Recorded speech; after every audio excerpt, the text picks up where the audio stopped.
ឈានលំភិនីជាទីជ្រះថ្លាទីព្រះមេតាប្រសូតបុត្រថ្លៃអោឈានលំភិនីជាទីជ្រះថ្លាទីព្រះមេតាប្រសូតបុត្រថ្លៃបរមពោធិសត្វពោធិញាណយាយដឹក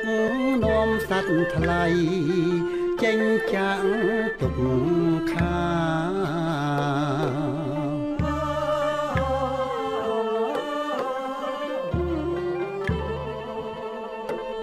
បរមពោធិសត្វ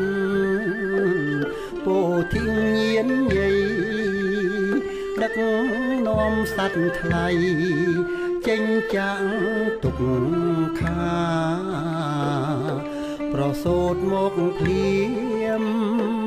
ស្ដេចឈរសំឡឹងស្ដេចឈររំពឹងថាគ្មាននរណាប្រសូតមកភ្លាមស្ដេចឈរសំឡឹងស្ដេចឈររំពឹងថាគ្មាននរណា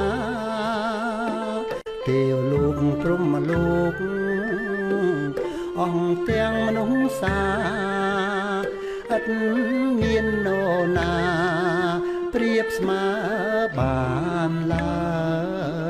យ